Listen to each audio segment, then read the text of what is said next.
if you've been around this health space for a little while, you know how much information keep coming at us, conflicting information, right? One day eggs are good for you, the next day eggs are bad for you. One day it is low fat, the next day fat is good for you. One day, eat carbs, next day low carb and keto. It's like, why all this conflicting information? What does it mean to eat right then? What does it mean to eat right? Can we just have some simple rules that can help us simplify the decision process when we're trying to pick out what we want to eat to take care of our health, to manage our weight, to age well? That is what we're going to be talking about in today's video.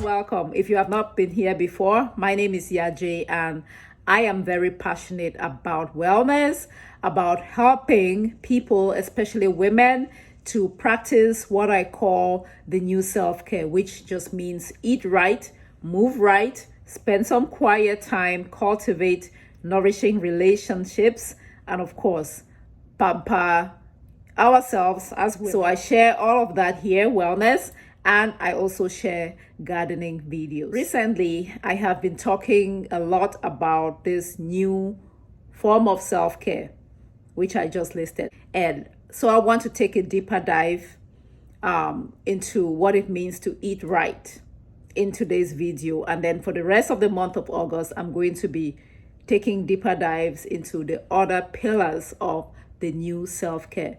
So today we're going to start with eat right, what it means to eat right. And I found this book by Michael Pollan. It's a real small book, and he shares about food rules that it's food rules and eater's manual. So for everybody that eats, wisdom about how to pick out what food to eat for health. And so I am not going to reinvent the wheel because he says it with so much wit. We are going to quickly go through the food rules about what I should eat. What I want you to do is, as I mentioned the food rules, let me know if you already practice it or if it's something that resonates with you that you think you can implement in your own journey. Rule number 1, eat food. Easier said than done. If it was that simple, a lot of us will not be in the situation that we find ourselves these days with excess weight. If we ate real food. People now are eating a lot of food-like substances. So rule number 1 is very simple. Eat food. Do not eat anything your great-grandmother would not recognize as food. A lot of us are eating things that will have our great-grandmothers like rolling in their graves, asking why, okay? Do not eat anything your great-grandmother will not recognize as food. Number 3, avoid food products containing ingredients that no ordinary human being would keep in the pantry. For example, ethoxylated diglycerides. Have you looked at your food labels recently? Ethoxylated triglyceride in your pantry, right? But we put things that contain that chemical in the pantry. Just something to think about. Avoid food products that contain high fructose corn syrup.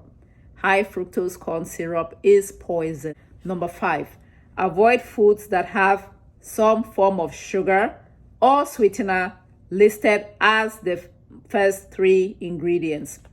So when you take packaged food, look at the label. If you see sugar or any type of sweetener listed as the first 3 ingredients, put it down. It is not real food. It is not good for you. Number 6, avoid food products that contain more than 5 ingredients. Again, we're talking about packaged food. If you're eating something that you cooked in your kitchen and you put 17 spices in there, that is not what we're talking about. We're talking about what you buy that is packaged. If it has more than 5 ingredients, it is already going from food into something else. Number 7, Avoid food products containing ingredients that a third grader cannot pronounce. If you have a little kid at home, take one of those packaged foods, have them read it. If there are things that they cannot pronounce, that is pointing to the fact that that is not real food. Number 8, avoid food products that make health claims. Broccoli does not make any health claim. Lettuce does not say, oh, I contain vitamins and I'm good for you. The things that have health claims on them, gluten-free, fat-free, this and that, will do this and that and the other, usually are things that are not good for you.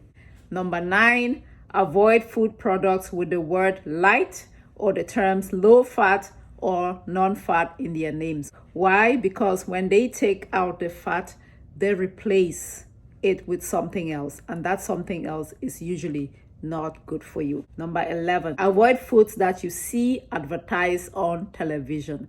What do they advertise on TV? Burgers, pizza, etc., etc. Nobody ever advertises salads and healthy soups and fruits and such on television.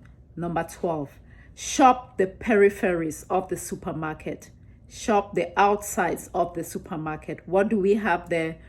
Produce. We have fresh fruits and vegetables. That's where you find the meats. That's where you find the healthy stuff. Number 13, eat only foods that will eventually rot. Foods that will eventually decay. That means foods that can grow bacteria, foods that can grow fungi.